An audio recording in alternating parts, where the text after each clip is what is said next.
امن کا سورج طلوع، پاکستان مشرق وسطی جنگ کے شعلے بجھانے میں کامیاب، ایران امریکہ معاہدے پر دستخط جمعے کو جنیوا میں ہوں گے۔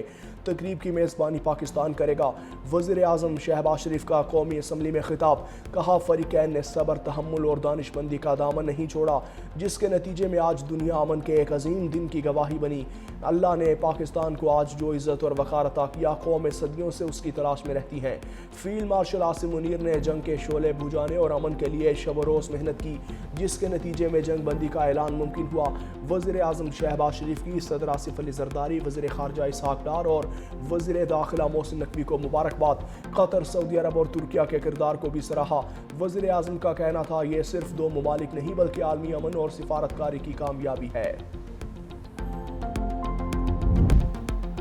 اور سی ٹی ڈی اور پنجاب پولیس کی مشترکہ کارروائی، دہشت گردی کا بڑا منصوبہ ناکام۔ اٹک میں خفیہ اطلاعات پر کارروائی کے دوران فتنہ الخارج کے 5 دہشت گرد مارے گئے۔ منکور خودکش حملے کی تحقیقات کے دوران دہشت گردوں کے ٹھکانے پر چھاپہ مارا گیا۔ جدید اسلحہ، خودکش جیکٹس اور بھاری بارودی مواد برآمد۔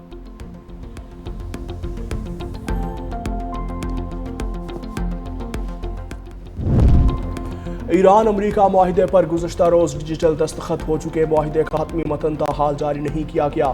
امریکی نائب صدر جے ڈی وینس کا سی بی ایس کو انٹرویو، کہا ایران کو تعمیرات کی مد میں $300 ارب کچھ شرائط کے ساتھ مل سکتے ہیں۔ یہ تعمیراتی فنڈ خلیجی اتحادی ممالک کی جانب سے دیا جائے گا۔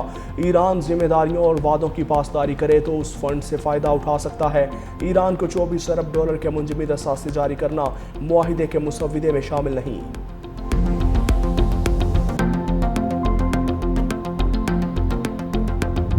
امن کا سورج طلوع، پاکستان مشرق وسطی جنگ کے شعلے بجھانے میں کامیاب، ایران امریکہ معاہدے پر دستخط جمعے کو جنیوا میں ہوں گے۔ تقریب کی میزبانی پاکستان کرے گا۔ وزیر اعظم شہباز شریف کا قومی اسمبلی میں خطاب، فریقین صبر، تحمل اور دانش مندی کا دامن نہیں چھوڑا، جس کے نتیجے میں آج دنیا امن کے ایک عظیم دن کی گواہ بنی۔ اللہ نے پاکستان کو آج جو عزت دی اور وقار عطا کیا، قومیں صدیوں سے اس کی تلاش میں رہتی ہیں۔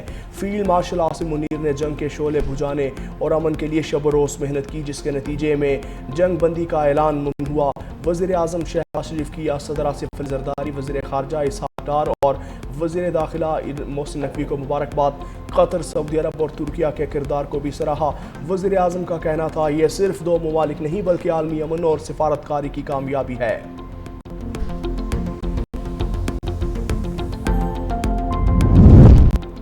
ایران امریکہ مفاہمتی یادداشت خطے اور مزاحمتی قوتوں کے لیے ایک بار دستاویز ہے۔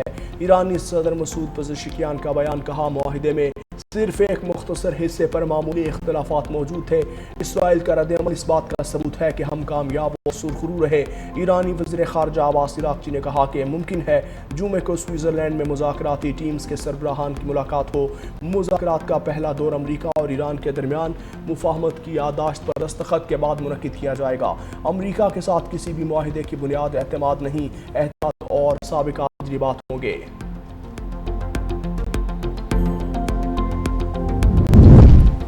امریکہ ایران معاہدے کے باوجود اسرائیلی وزیر اعظم کی ہٹ دھرمی برقرار۔ نیتن یاہو کا کہنا ہے، اسرائیل لبنان میں شام میں مقبوضہ زمین نہیں چھوڑے گا۔ سیکیور بفر زون میں اسرائیلی فوج جب تک ضروری ہوا موجود رہے گی۔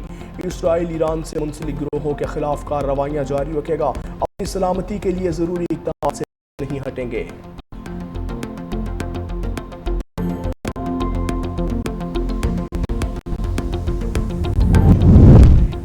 وفاقی وزیر داخلہ محسن نقوی کی جماعت اسلامی کے مرکز منصور احمد، امیر جماعت اسلامی حافظ نعیم الرحمان سے اہم ملاقات۔ ملک کی سیاسی، معاشی اور امن و امان کی صورتحال سمیت ایران امریکہ مفاہمت کے بعد خطے کی بدلتی صورتحال پر تفصیلی تبادلہ خیال۔ دونوں رہنماؤں نے ایران امریکہ مفاہمت خطے میں امن و استحکام کے لیے خوش آئند قرار دیا۔ حافظ نعیم الرحمان نے پاکستان کے مثبت اور مخلصانہ کردار کو سراہا۔ محسن نقوی نے حکومتی اقدامات اور مذاکراتی عمل پر بریفنگ دی۔